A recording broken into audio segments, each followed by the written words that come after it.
Depuis les années 90, j'allais dire. Alors on oublie... André Rossino, Oui. Jean Bayrou, Gérard Longuet, etc. On oublie une chose essentielle.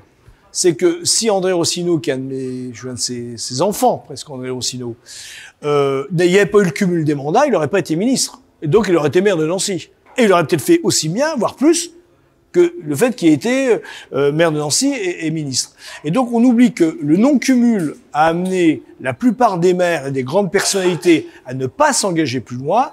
Et je pense que la députation sénatoriale, et je pense que cette réflexion-là, elle est partagée avec François Cordier, avec un certain nombre de grands élus. Ça, c'est une chose. Et c'est une mauvaise chose? Comment? C'est une mauvaise chose? Ah, moi, je pense. Alors là-dessus, je suis comme Édouard Philippe. Alors là, je pense que c'est l'erreur.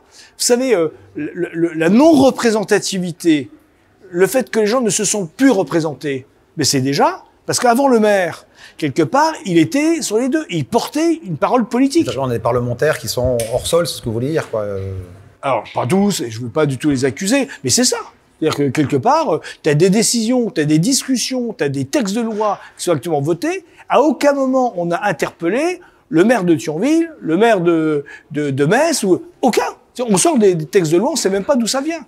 Et d'ailleurs, les gens le disent. Et donc, clairement, le non-cumul du mandat est une erreur majeure. Est-ce qu'on pourra revenir? Je n'en sais rien. Édouard Philippe le porte dans ses propositions de dire il faut à un moment donné... Alors, après, il y a des verrous. Vous savez qu'aujourd'hui, moi, je peux être maire de Thionville, président de l'agglomération, conseiller départemental, puis président de 5 syndicats. Ça gêne personne. Ça gêne personne. Et cumuler, alors pas cumuler sur les 3 mandats parce qu'on a écrété, mais le reste, on peut y aller. Ça gêne personne, ça. Par contre, député-maire, mais moi, j'aurais largement le temps aujourd'hui, député-maire, en excluant le fait d'être président de la grande agglomération. Vous êtes député-maire, vous êtes président de l'agglo et vous êtes député, et pas les 3. C'est-à-dire qu'il faut inclure le fait d'être président au-delà de 100 000 habitants. On ne peut pas, là, avoir un cumul du territorial local plus de la députation. Mais le reste. Aujourd'hui, moi, c'est très bien parce que je passe mes messages, j'ai mes canaux. Mais le maire qui n'a pas ses canaux, c'est quoi?